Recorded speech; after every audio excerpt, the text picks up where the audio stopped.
Muy buenos días, mis hermanos, que el Señor les bendiga. ¿Cómo estamos este día, hermanitos? Estamos alegres, ¿verdad? Porque el Señor nos permite estar aquí. Y vamos a continuar en esta mañana con el estudio de la palabra del Señor. ¿Alguien recuerda cuál fue el estudio del domingo pasado, hermanos? Las 10 palabras, 10 mandamientos, 5 mandamientos para relacionarnos con Dios y los otros 5 mandamientos para relacionarnos. 4 y 6. Ok, 4 y 6, ¿verdad? Ok, listo entonces. Gracias por corregirme, hermanos. Bueno, en este momento Moisés está en el monte Sinaí. Tiene 40 días, hermanos, de estar Moisés ahí en el Sinaí. 40 días, 40 noches, y de hecho en Deuteronomio capítulo 1, versículo 35 en adelante nos habla acerca de esa estancia de Moisés con el Señor ahí en el monte Sinaí. Pero ahora, hermanos, Moisés viene descendiendo del monte, viene bajando. Éxodo 32. Y es interesante porque Moisés estaba compartiendo con Dios, estaba recibiendo los mandamientos de Dios, la palabra de Dios, y cuando baja, hermanos, hay una sorpresa. El pueblo se ha rebelado contra Dios y han creado el becerro de oro. Yo sé que es una historia conocida por algunos, o por lo menos en alguna vez hemos escuchado acerca de el becerro de oro, hermanos. Entonces, esta historia, hermanos, está aquí por un motivo. Y yo quiero que descubramos cuál es el propósito del Señor de poder dejarnos esta historia aquí en el libro de Éxodo. Y el capítulo Éxodo 32, versículo 35, nos va a hablar acerca del propósito de esta historia. Éxodo 32, versículo 35. ¿Lo tenemos, hermanitos? Dice, fue así como por causa del becerro que habían hecho Aarón, el Señor lanzó una plaga sobre el pueblo. Mira el versículo 10. Le dice Dios a Moisés, tú no te metas, yo voy a descargar mi ira sobre ellos. Hermanos, el Señor ha venido siendo tolerante con el pueblo de Israel y han estado reincidiendo en sus pecados, se han estado rebelando contra Dios, pero llega un momento donde Dios dice, basta ya. Tú no te metas, que yo, Dios, voy a descargar mi ira sobre ellos. Por causa, dice el versículo 35, del becerro. Por causa del pecado, hermanos. Esta mañana, el propósito de esta historia, hermanos, es revelarnos la seriedad del pecado. Cómo Dios mira al pecado, hermanos. Muchas veces el pecado a nuestros ojos es algo como permitido, es algo que tiene de alguna manera una licencia o es algo frágil. Pero ¿cómo es el pecado delante de Dios? El Señor es serio totalmente, hermanos, con el pecado. Entonces, cuando dice, y así fue, el versículo 35, fue así como por causa del becerro que había hecho Aarón, el Señor lanzó una plaga sobre el pueblo. La Reina Valera traduce este término lanzar como herir de muerte letal, hermanos. El Señor envió una plaga, no sabemos cuál fue esa plaga, porque el texto no lo dice, pero la palabra lo confirma que fue una plaga letal, hermanos, que mató a muchas personas por causa del pecado. Hermanos, el pecado es algo abominable delante del Señor, el pecado es algo que el Señor no lo puede tolerar. Mira el versículo 28 de este mismo capítulo.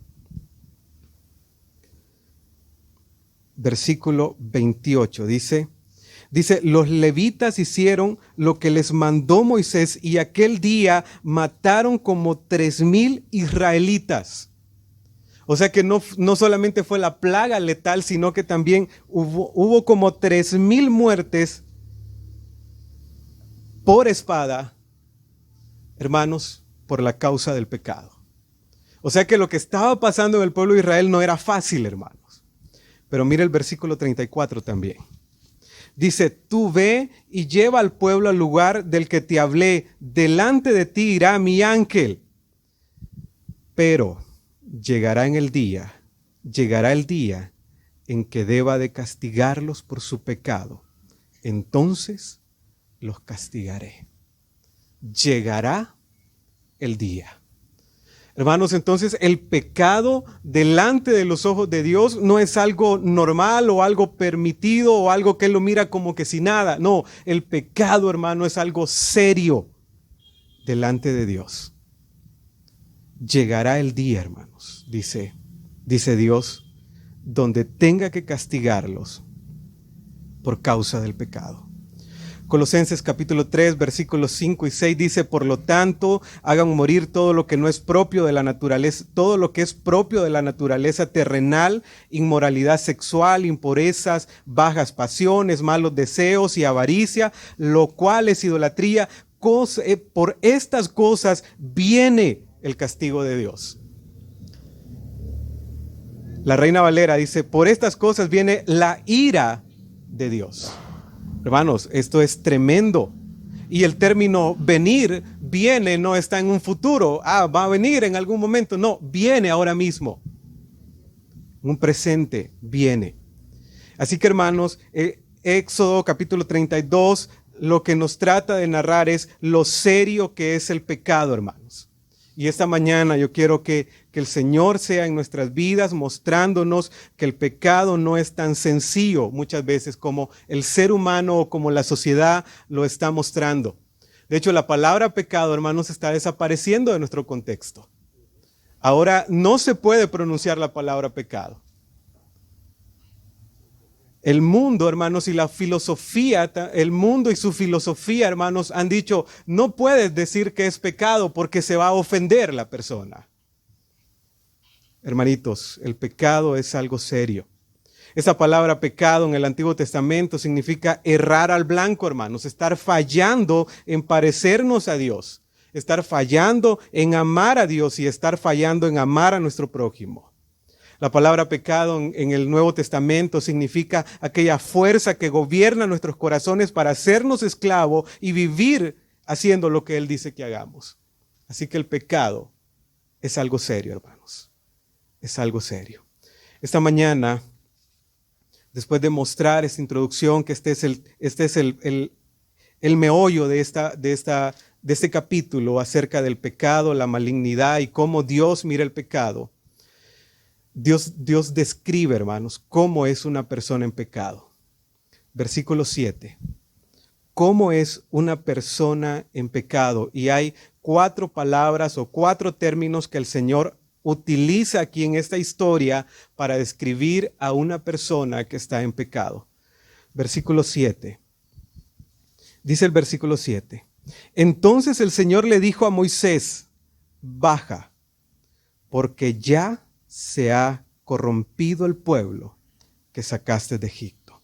La primera palabra que el Señor utiliza para una persona que está en pecado es una persona que está corrompida, hermanos. Y ese término corrompida o que está corrompido significa que está destrozado, que está en ruinas, que está en saqueo o que está devastado.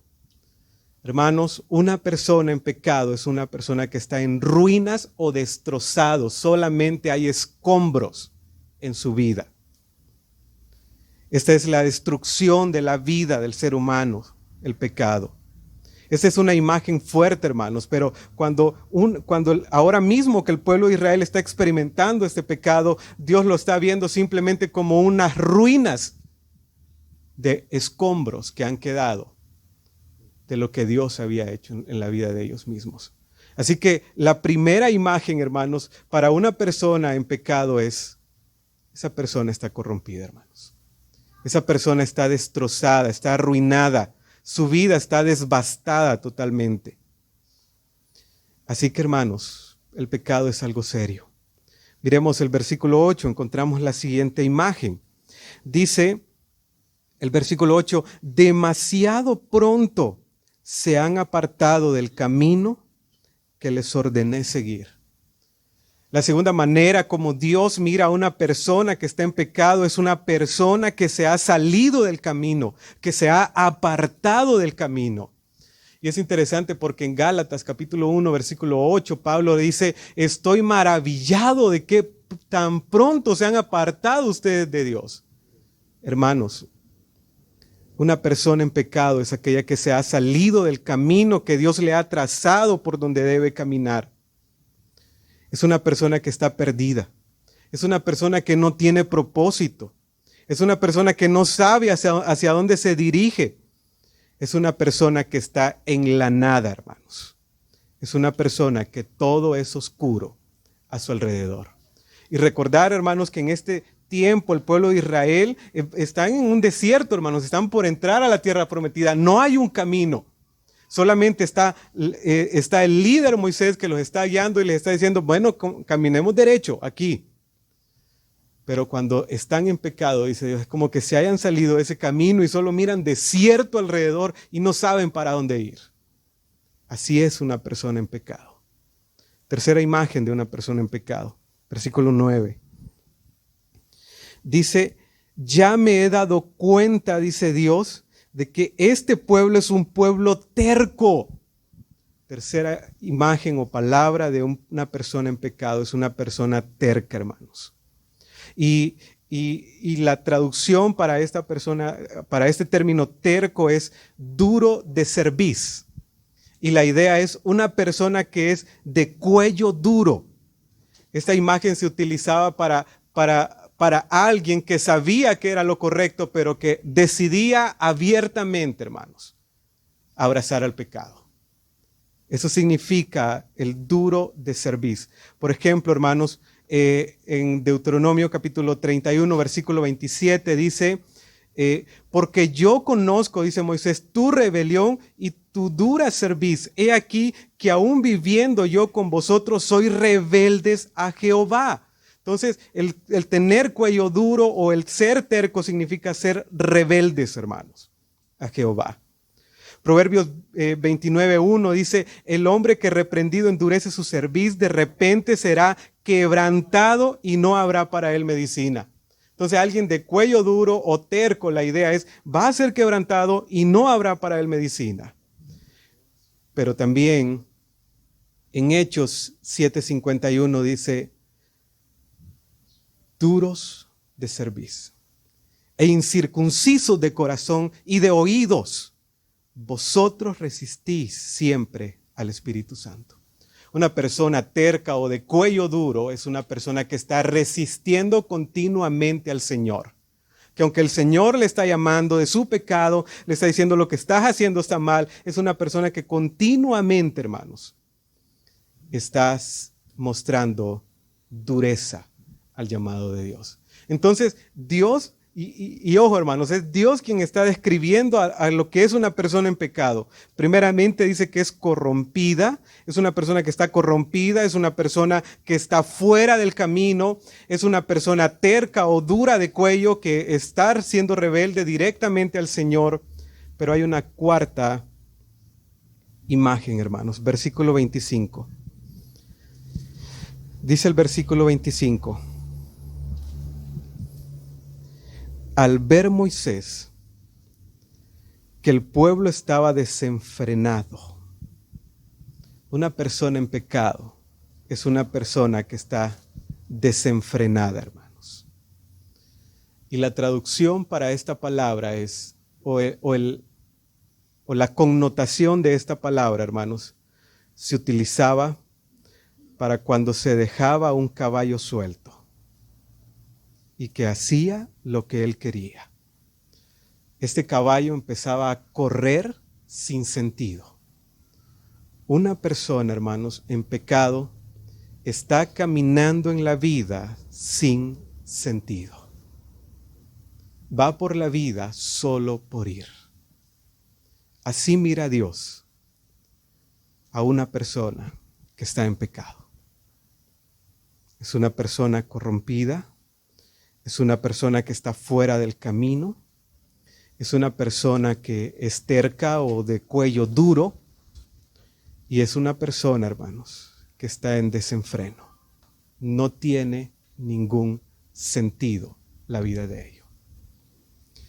Así que el pecado, hermanos, delante de los ojos de Dios, es mucho más fuerte de lo que nosotros podemos imaginarnos.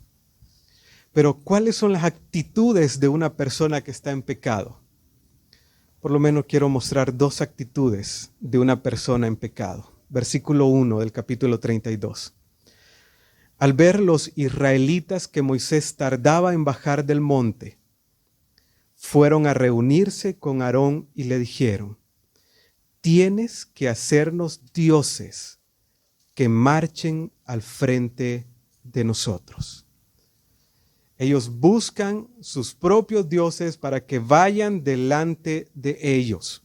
Una persona que está en pecado, hermanos, no es una persona que quiere ser guiada por Dios, sino que él o ella misma va a crear sus propios dioses para ser guiados. Entonces, la primera actitud de una persona que está en pecado es una persona que está buscando ser guiado, hermanos, por sus propios dioses pecaminosos que ha creado. El versículo 6, encontramos la segunda actitud de una persona que vive en pecado. Dice, ya después que Moisés ha realizado el becerro, que Aarón ha creado este becerro de oro para que puedan adorarlos, para que en la mentalidad de ellos pueda guiarlos. Dice el versículo 6, en efecto, al día siguiente los israelitas madrugaron y presentaron holocaustos y sacrificios de comunión. Luego el pueblo se sentó a comer y a beber y se entregó al desenfreno.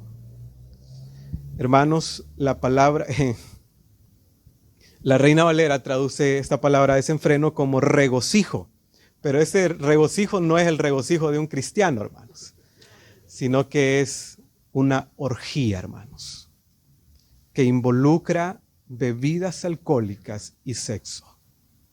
Fue algo sucio totalmente, hermanos, lo que pasó ahí. Empezaron a desenfrenarse por causa de su pecado.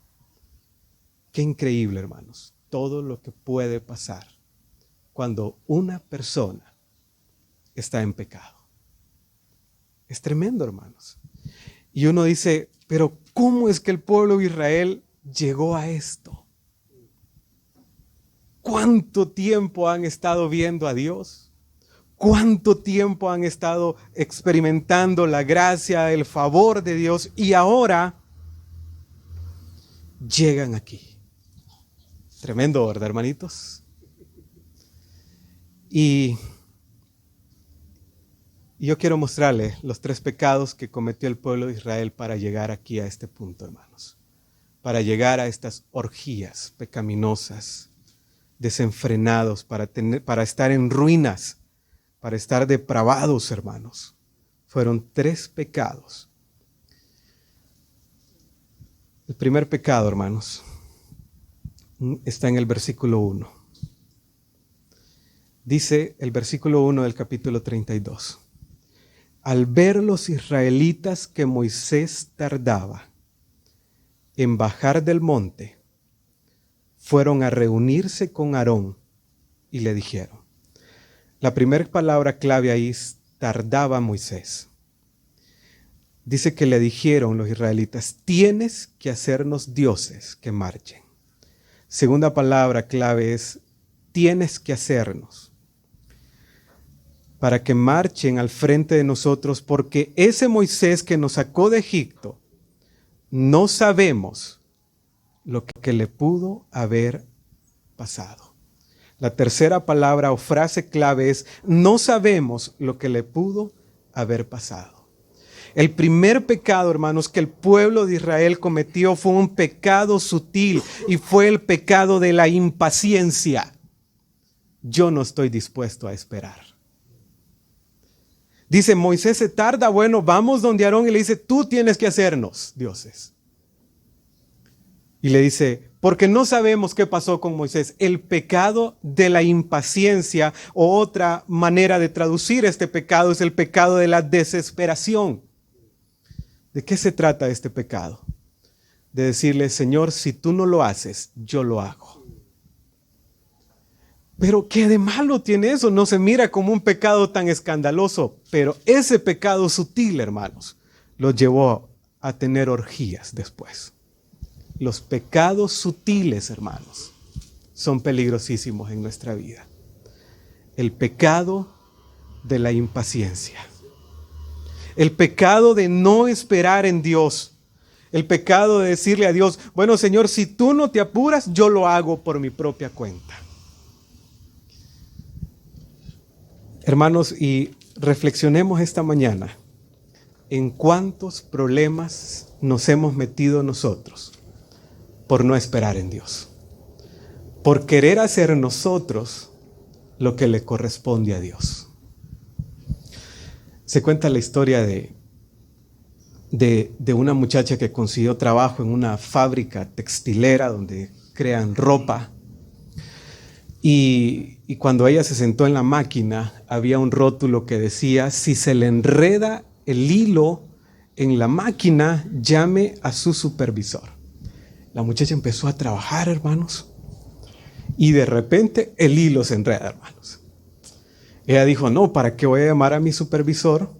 Lo voy a molestar a él, voy a perder tiempo yo, entonces mejor lo voy a hacer yo. Cuando ella comenzó, hermanos, a tratar de desenredar aquello, dice que empezó a enredarse más el hilo. Cuando ya estaba tan enredado, hermanos, ella llamó al supervisor y le dijo, supervisor, tengo un problema. El hilo se enredó. Y él le dijo, ¿por qué no me llamó?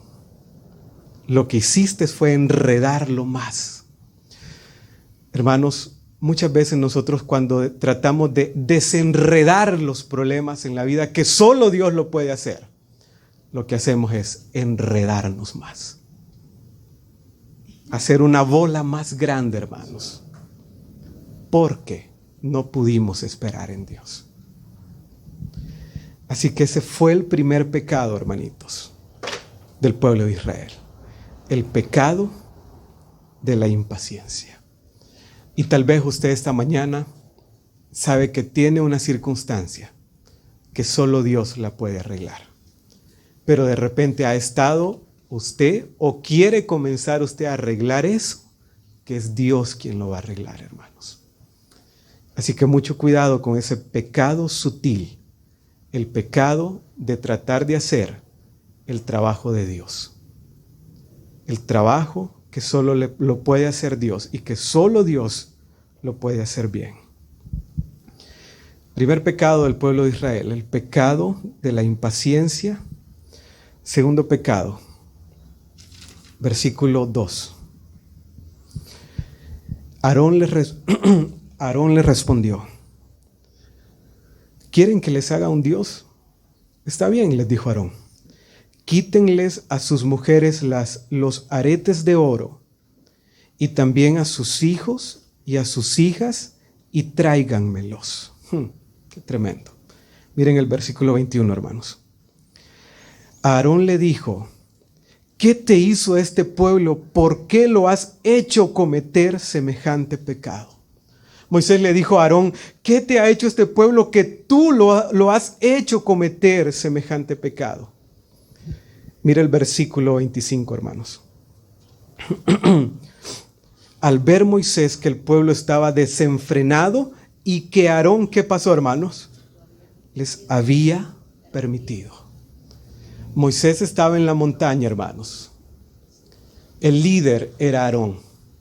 Fue Aarón, hermanos, el que cedió a hacerles el becerro de oro. El segundo pecado, hermanos, es el pecado de la debilidad de carácter. Aarón bien pudo pararse y decirles, no, señores, nosotros ya tenemos un Dios. Pero Aarón hizo todo lo contrario, hermanos, y en vez de corregirlos, él les dijo, vaya pues, tráiganme todo el oro. Debilidad de carácter, hermanos. Pero qué de malo tiene que mi carácter en el liderazgo sea débil. Hermanos, es un pecado sutil, y por estos pecados sutiles más de 3,000 personas han muerto. El Señor los ha herido con una pandemia letal, hermanos, y el Señor les anuncia que vendrá un día de la ira, porque Aarón no se pudo parar como su líder y decirles: no se puede hacer esto. Hermanos, la debilidad de carácter trae consecuencias duras en el liderazgo.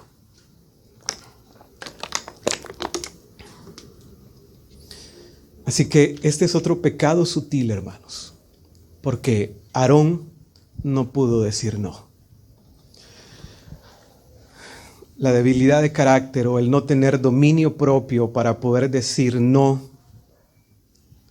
fue algo que trajo consecuencias de muerte. La ira de Dios se está manifestando por el hecho de no tener un líder con carácter. Hermanos, el Señor nos dé la sabiduría para poder liderar, para poderles liderar a ustedes como iglesia, que como equipo pastoral, cuando algo esté pasando incorrecto, nosotros podamos decir: no, hermanos, no podemos hacer esto. Pero también yendo a nuestro contexto familiar, hermanos, que el Señor nos dé la sabiduría para liderar nuestras familias y aprender a decir no, hermanos.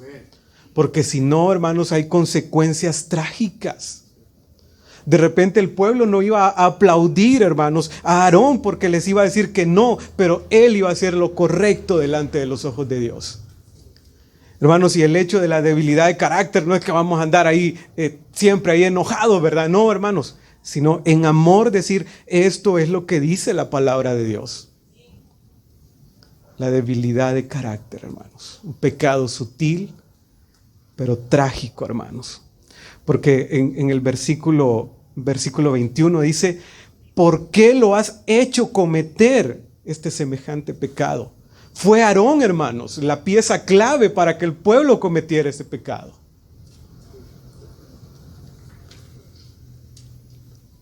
Y el versículo 25 dice: porque Aarón les había permitido desmandarse. Mire esa palabra, hermanos, desmandarse. Aarón fue quien lo permitió, hermanos. Muchas cosas dolorosas que hemos experimentado en nuestra vida, hermanos, es porque hemos cometido este pecado sutil en nuestro entorno de vida o en nuestra vida, el pecado de la debilidad de carácter. No nos hemos parado, no hemos tomado nuestro liderazgo, hermanos. De hecho, hermanos, ¿por qué la sociedad hondureña está tan distorsionada ahora en día? Porque no tenemos líderes, hermanos, que aprenden a decir no al pecado. Así que esta mañana, hermanos, yo les motivo que en amor sea el líder que Dios quiere que usted sea. Que cuando pase algo incorrecto, que no está de acuerdo a la palabra del Señor, digamos: no, esto no se puede. Muy bien, llevamos 2 pecados sutiles que cometió el pueblo de Israel. Cuando hablo de pecados sutiles, son pecados que ni siquiera se miran como pecados, que los cometemos y es como que no pasen. El primer pecado es el pecado de la impaciencia. El segundo pecado es el pecado de la debilidad de carácter, del liderazgo, de aprender a decir no, aunque todo vaya en contra de nosotros. Tercer pecado, que es el pecado más escandaloso, pero para llegar al el tercer pecado es el pecado de la idolatría. Pero para llegar a este pecado de la idolatría, primeramente fueron 2 pecados sutiles. Si estos 2 pecados sutiles no se hubieran cometido, nunca el pecado de la idolatría se hubiera podido gestar o desarrollar. El pecado de la idolatría, ¿en qué consiste? Consiste, hermanos, en 3 cosas. Dice el versículo 8: demasiado pronto se han apartado del camino que les ordené para seguir, pues no solamente han fundido oro y se han hecho un ídolo en forma de becerro, sino que se han inclinado ante él.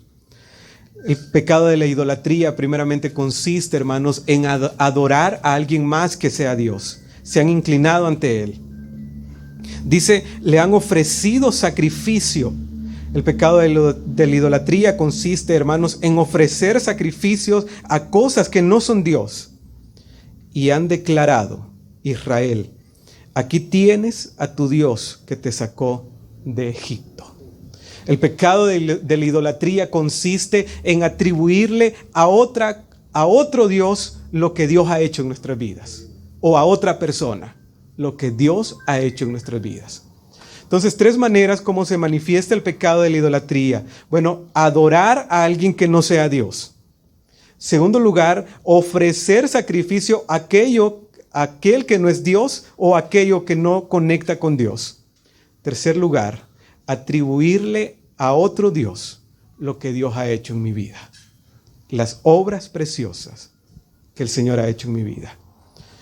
De hecho, hermanos, el pecado, este becerro de oro era un torito, hermanos, un torito de 2 a 4 años. En ese tiempo se les llama becerro, de 2 a 4 años. Y lo que significaba, hermanos, este becerro de oro era el Dios de la fuerza, de la fertilidad.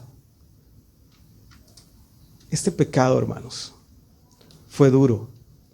Y ahora miramos a un Dios airado.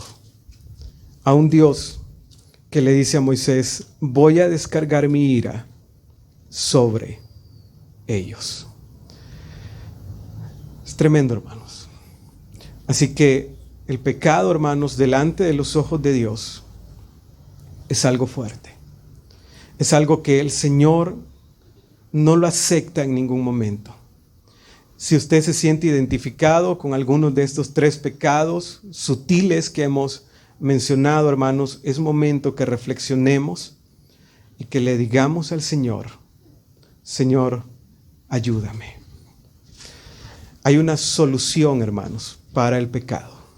Versículo 30. ¿Cuál es la solución para el pecado? Dice el versículo 30, al día siguiente, Moisés les dijo a los israelitas, ustedes han cometido un gran pecado, pero voy a subir ahora para reunirme con el Señor y tal vez logre que Dios les perdone de sus pecados.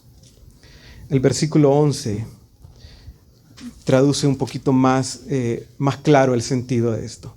Moisés intentó apaciguar al Señor su Dios. El término apaciguar, hermanos. El versículo 12 en la última parte le dijo, aplaca tu enojo.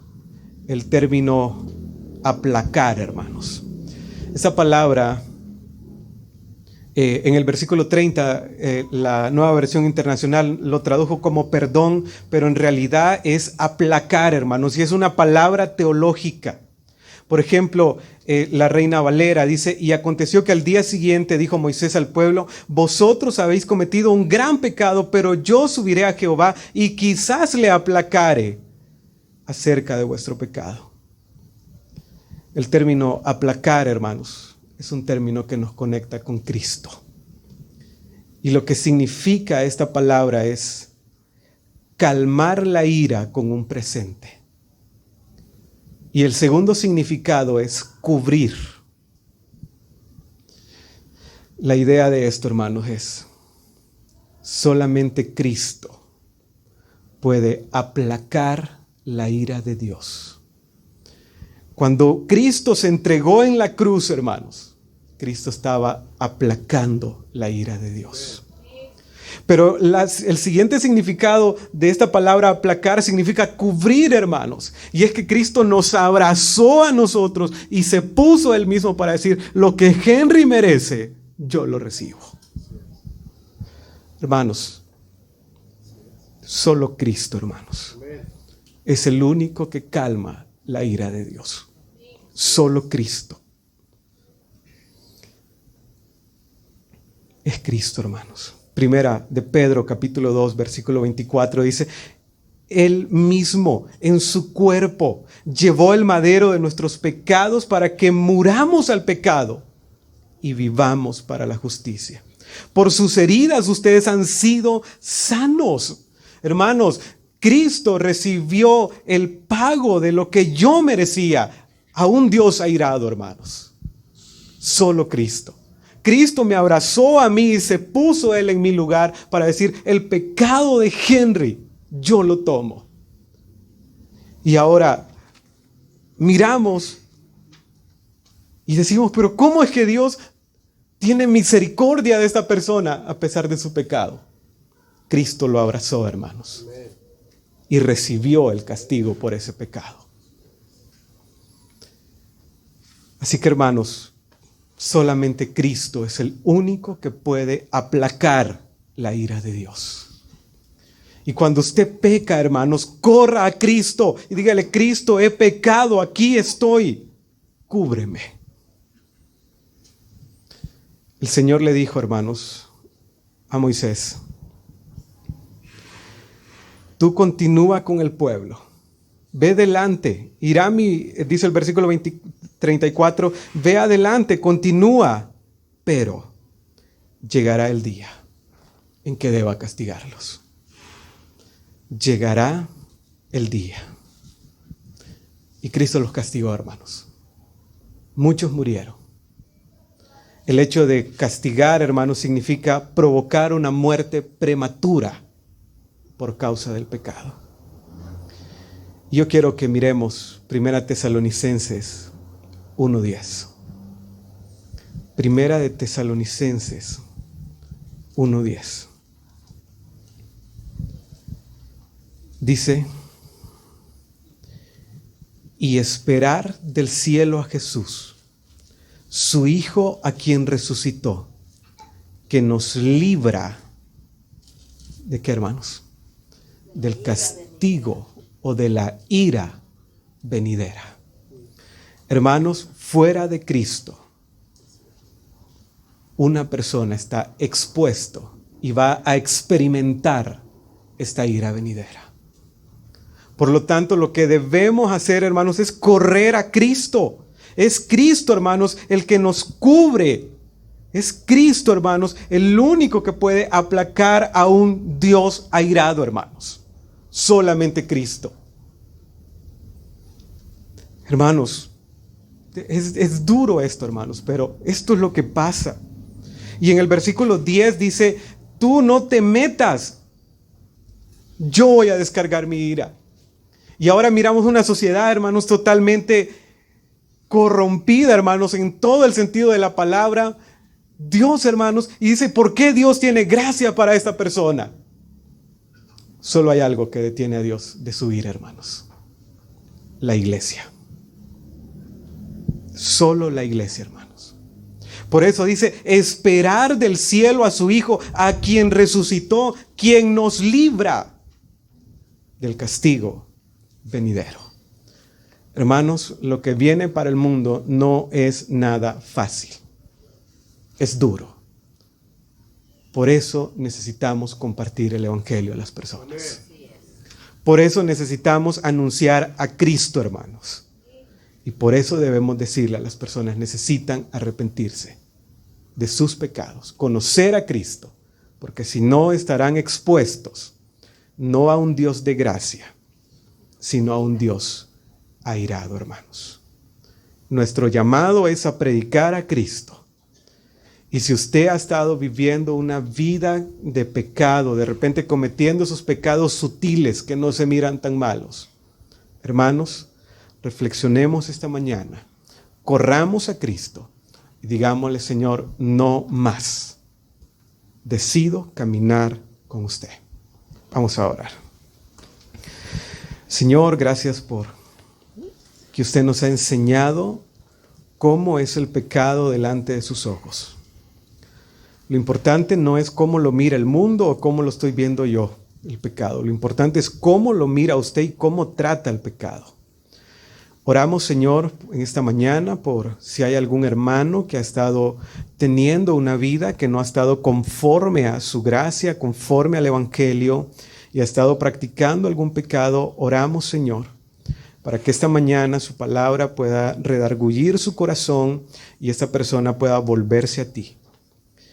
Señor, también oramos porque muchas veces cometemos estos pecados que no se miran tan malos, pero que tienen consecuencias devastadoras, Señor. Oramos para que no importa si el pecado es escandaloso o es sutil en nuestras vidas, que podamos verlo como tú lo miras, Señor Jesús. Pero también que esta mañana seamos motivados, Señor, a poder predicarlo a usted, poder anunciarlo a las personas y poder decirle, Señor Jesús, que sin usted están perdidos. En el nombre de Jesús. Amén. Que el Señor les bendiga, mis hermanos.